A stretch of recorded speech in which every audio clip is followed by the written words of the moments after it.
afternoon, everyone. Thank you for coming on such short notice. We're here for two reasons today. Obviously, we want to update you on the very fluid situation that is occurring around the COVID-19 virus.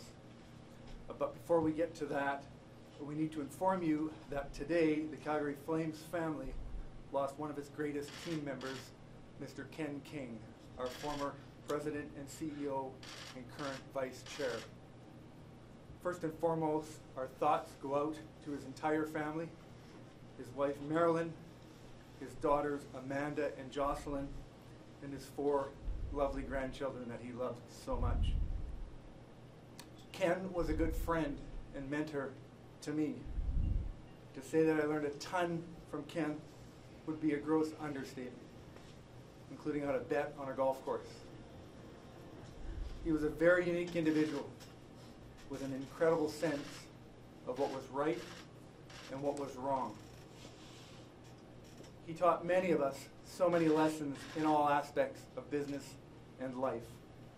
His passion for the city was demonstrated in the many community boards that he volunteered his time to and the many causes that he put his energy and time behind. He had an incredible ability to tackle many large issues, whether it was the Save the Flames campaign back when he first started with our organization, or the pursuit of a new event center for the great city of Calgary that he so much loved. We will all miss him very much, and there will be a more appropriate time and place to properly celebrate him. I want to turn it over to my compatriot here, Brad, to talk about COVID-19. Thanks, John. So obviously everybody's aware it's been a long day. I just want to sort of run you back through a little bit of a timeline from earlier today. As I said, as everybody's aware, earlier today the NHL announced their decision to pause the 19-20 season. Obviously it's a decision that we support 100% in terms of the organization. On behalf of John and our ownership group, we want to state that the priority for us is the safety of our fans, our stakeholders, our players, and obviously all of our staff members. Earlier today, a conference call amongst the Board of Governors of the NHL took place. It was on that conference call that the decision to pause the season was made. Shortly thereafter, we were gathering at that time in preparation of a morning skate, sort of the usual morning activities on a game day. We then, at the direction of had the players and hockey staff return home in Calgary, not return home anywhere else, but return home in Calgary, and wait further direction. Really, the object of John and I coming here today is to answer as many questions as we possibly can, and to rest assure our fans and followers that things, where things stand. There's going to be a lot of questions that we don't have answers to at this time. And the hours ahead, the days ahead, we will make sure that we get that information to you as quickly as we possibly can, but I'm sure there's many questions that you have here today that we don't have answers to. So from the hockey side, and obviously not only the Flames but and the NHL, but obviously the Western Hockey League under the Canadian Hockey League guidance, the American Hockey League, and the NLL, who obviously we're all involved in, also made the decision to suspend play. So from the Flames perspective, players have returned home, and we're now just waiting word on next steps. So we'll open it for questions. If you have a question, please just signal to me and we'll get it done early. We'll start with Kristen, please. Sorry to hear about Ken. Brad, are you just your thoughts on how quickly this thing evolved? And just your, opinion about, how fast the situation sort of moved. It moved fast. We're probably no different than you. There was contingency contingency plans, really at the governor level, at the president level, or John had taken part in conference calls and really sort of planning potential, having plans for potential outcomes. It probably wasn't until last night, and obviously we all saw the situation in the NBA, that things really sped up, probably lack of a better word. But over the course of the last, probably I would say the last week to 10 days, we had made sort of some contingency plans, hoping that you don't get to the day where we got to today. But really, with what's transpiring and what's going on, I don't think there was any other decision that could be made. Wes? John, can I just ask you, during Ken's, during the months leading up to the arena deal getting closed, I think a lot of people are aware he's been ill at that time. Can you just take us through, what it meant for him to get that arena deal done and kind of how hard he worked to see that through? Yeah, it was a journey of 14 years. I've been here 10. He was at it before I even started. And it's an amazing thing. The human body and the human brain are an amazing thing, and Ken was totally focused on delivering a new event center to the city. And so he was integral right up to December, whatever date we signed all those documents, and was providing unbelievable advice and guidance to all of us to get it done. So it was one of those projects for him that he was so passionate about. You all know that. And he saw it through to December 8th, where we actually got it done. Wait, Scott? Can you tell me, what was the reaction of the players this morning when they were told to go home? Well, I got to most of them before they got here. They're players. They want to play. They also recognize, and it's become, the dressing room and the players, we're not immune to things that are going on in society, and it was a talking point for the last few days of potentially what could happen. So lots of questions, very understanding. All believe, I think, the ones that I talked to, that this is the correct move. So not a lot of shock, but certainly questions about what next. And we're hopeful to communicate to them soon. Jermaine? I guess that was my question in terms of what next for the players. What are the expectations of them while they're at home? Well, to wash their hands and wash their cupboards. We're hopeful, Jermaine, in the next 24 hours to get some guidance from the NHL of sort of the next steps. Obviously, we're going to be down for a bit.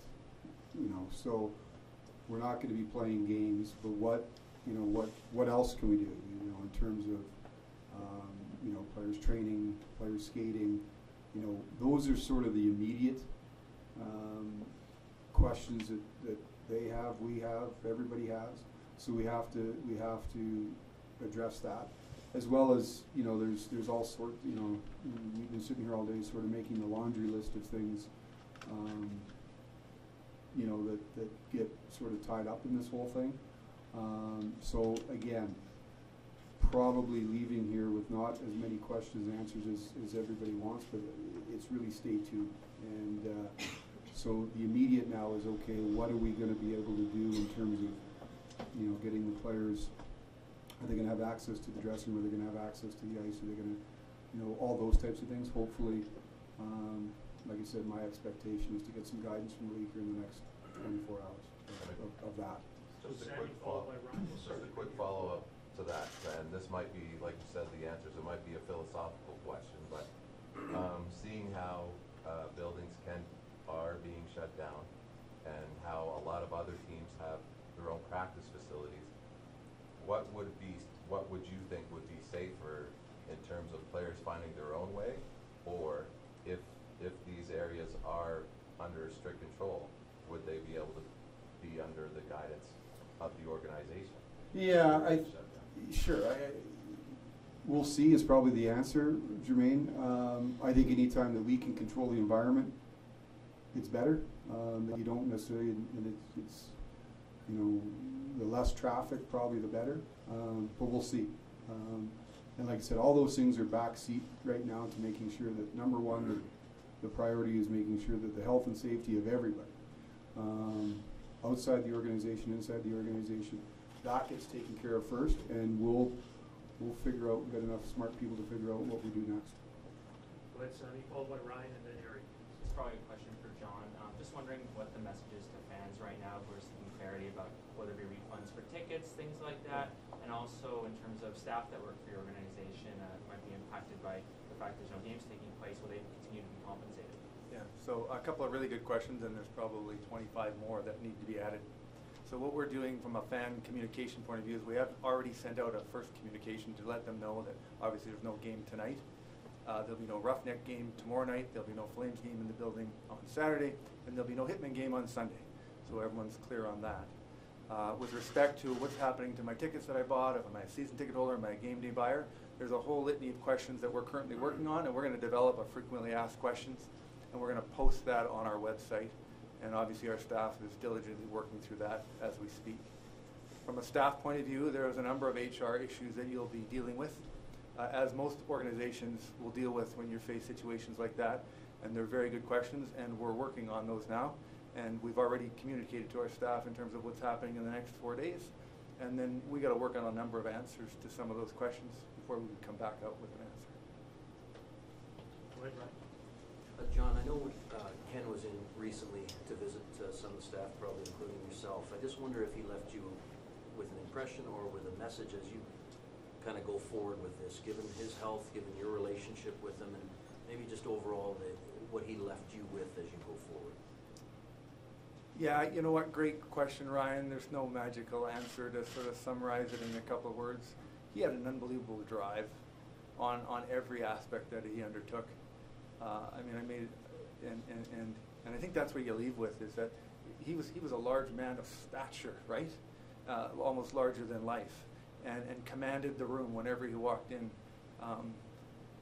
And so with that energy, he tackled so many things. And so I think that's really what we're left with, is that this is just large energy and a commitment to the city, for sure. And I do joke about the golf, but anyone you play golf with Ken, he had the scorecard, and it took scientists to figure out all the dollars that changed hands at the end of the day. And he took that same passion to the golf course that he did and everything else he did. But yeah, you know, and a little numb today, right? Like, there's so many moving parts going on here right now. We're going to get through it, and then we're going to move forward. But yeah, it's a big body blow today to our organization. Harry? I was asked you for similar thoughts on Ken. You worked closely with him for a number of years, and what you learned from the man as a businessman and as a person. Yeah, not to repeat in John's comments, but just the presence of the man. You know, you get tough news like that, so you always reflect back to moments you had, and I'm sure we will over the coming days. But I remember interviewing with him, and my first interview, I came in and we went to shake his hand. He drilled me in the side of my arm and almost knocked my arm off. And that just became that was Ken, you know. So larger than life personality. If you were around him, when you know, sort of that. We talk about an explosive personality. It was a sight to behold on days like that. But what I always found with Ken too is there was great wisdom, and you know, one of the things I always admired about him, he was a wonderful public speaker. I called him a few times on some of the words that he used. I said, that's not even a word. I mean, and he'd go and pull it up and show me that it was a word. So a man of great presence, and a guy, he was a foxhole guy. You know, when bleep was rolling downhill, he would be a guy you'd want to be in a foxhole with. Scott, followed by Kristen. Two questions, Brad. I'm just wondering if anyone in the organization, staffers or players, has been tested yet? Tested for this? No. Well, we've been taking sort of the lead as everybody else, unless such you have symptoms, or you've traveled from an infected area, or you've been in a high risk situation. We've had, you know, as the normal course, and many of you that follow us and cover us every day, we've had players, you know, we've dealt with the regular flu bug throughout the year, but at this time we've had nobody tested nor confirmed with the virus. What about the fellas in Stockton? Are they in the same holding pattern? Same holding pattern. But not practicing, not. American Hockey League had a similar board meeting, and they've come out with the same suspension until further notice. Players are staying in the cities that they're located in, so they're not being sent home. But same sort of holding pattern. And is that the same for the Hitmen? Like, are those kids home now? No, the same thing. WHO board had a meeting this afternoon. They suspended play, and the kids are staying right here. Lacrosse is a little more unique, right? We actually had to get out early from the lacrosse announcement because there were players getting on planes this morning to travel to their events. And so all the lacrosse players as well, the reason they got out pretty early this morning with it. Yeah, the Hitmen are still going to school, that kind of thing. To the extent that school is still being allowed within all the guidelines of Alberta Health Services and what else we're allowed to do here in the city. Yeah. Wait, Kristen, followed by Ryan. Do you have a sense of how long this work stoppage is going to be, and if it prolongs into the time when playoffs would begin? You guys have 12 games until the playoffs started. Are you aware of a certain type of format, logical format that would be in place at that time? Yeah, great questions, and unfortunately, no. Right now, we stop today, and we don't know. We don't know what tomorrow looks like, or when we may be back going, and how the regular season finishes or doesn't finish, or any of that nature. So those are all things that we don't have answers to today. Brad, how do you even begin to describe this season for you as an individual, a general manager, as an organization? Interesting is probably a word. We talk a lot internally about adversity building up some skin, and we've got enough skin now. We're good. We're good on the skin part. But no, these are uncharted waters. This is unprecedented. So you do what you do every day. You get up and you try to figure out how you move forward. So it's, you know, we were talking today. There's been some challenges, no doubt. I think it's hardened our group, but this is just different. You know, this is different. This goes beyond hockey, and you know, you go through your own trials and tribulations as a team or individuals throughout the course of a season, and this is different. This is affecting. This is bigger than our sport, our game, all those things, and there's so many people affected by it. So you're worried about just, you know, let's make sure everybody's okay. Let's take the proper steps, and then, you know, in the right amount of time, we'll reboot and figure out how we and when we get back and go on. But to me, this is a little different than some of the stuff we've gone through throughout the year. Go ahead, Wes. John, I know that you're sitting up there as, you know, president of the club, but would you mind just sharing the kind of parents' perspective? You have a son who's playing pro hockey, you know, in those competitions, signing those autographs. What's your perspective on this as a parent? Well, I'm like any parent. I'm obviously concerned for my kids, and Jake and I were talking last night, as a matter of fact, and finding out what did he know and what did I know, and what I know and what I can tell my son is sometimes different, right? Given my role, and so I think we all just can take a deep breath here and understand what it is we're all facing. And so autographs are interesting, right? But there's a connectivity there, and fans are really important in the biz. But I think we take a step back and go health, safety of all of us. And I'm talking to all citizens here. This is well beyond the sport of hockey that we're dealing with. And so, yeah, he's down in Charlotte and he's not coming home, and I have a daughter in New York who's not coming home, and she works there, right? So you got to look after your family, and everyone has to look after each other. And it's amazing, you know, the messaging of just wash your hands. Like what they're putting out there on rural health services is really important to get informed. We can manage it, but we just got to follow the right steps. So, yeah. If I can just switch gears and just ask you one more. When Ken did that scorecard map at the end of the golf round, did you ever come out ahead? Or? I took money from him, absolutely, and I was proud to do it. And he knows it.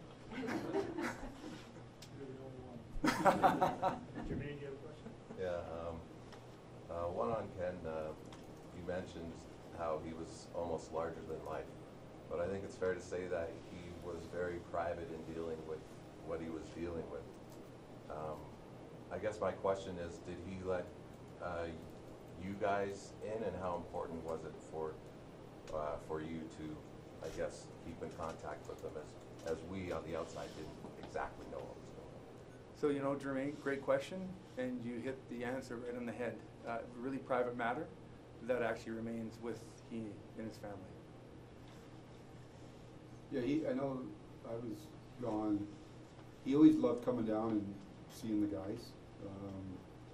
And so we returned home last week. I was still in Florida at the managers meeting, and he came down to the dressing room on one of the practice days and visited with the coaches a little bit, and the players came in, and I know that meant a lot to the guys, you know. So that was a week ago or a week and a half ago. But he liked that, you know. He was a guy's guy, and he always knew a little bit of, you know, he knew a little tidbit on each guy, and so it was. I know that the guys, that meant a lot to him. More questions before we conclude, Donna? For either one of you, I'll lay the big philosophical question on you. I mean, this is part of an explosion of cancellations around the world, across all leagues. How much responsibility, what role does sport play in helping curb, contain, control something like this virus? Well, I think, and we talk about it all the time, I think we've got a great responsibility. You know, we're privileged to be in the positions that we are when you're talking about professional athletes and you know, being in this position, but a line we use all the time, to whom much is given, much is expected.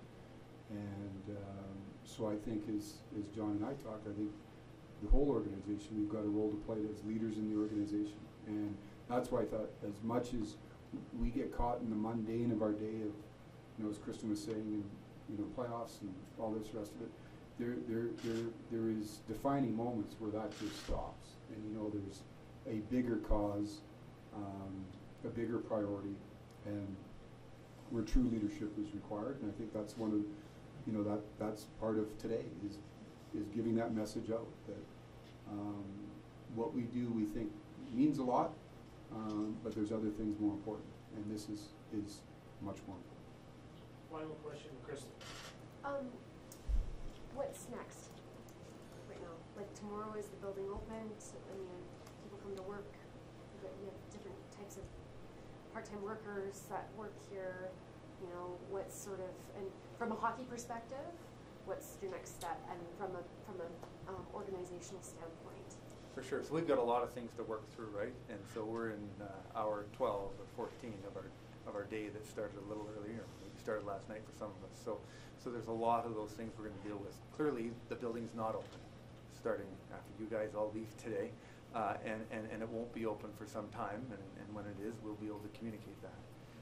And then as an organization, we're going to be working through a number of issues, because we've got about 250 full-time staff and 1,500 part-time staff, and they all have questions as well. And that's who we're really going to work closely with now and communicate with, and make sure that we can answer as many questions and give them as much guidance as we can.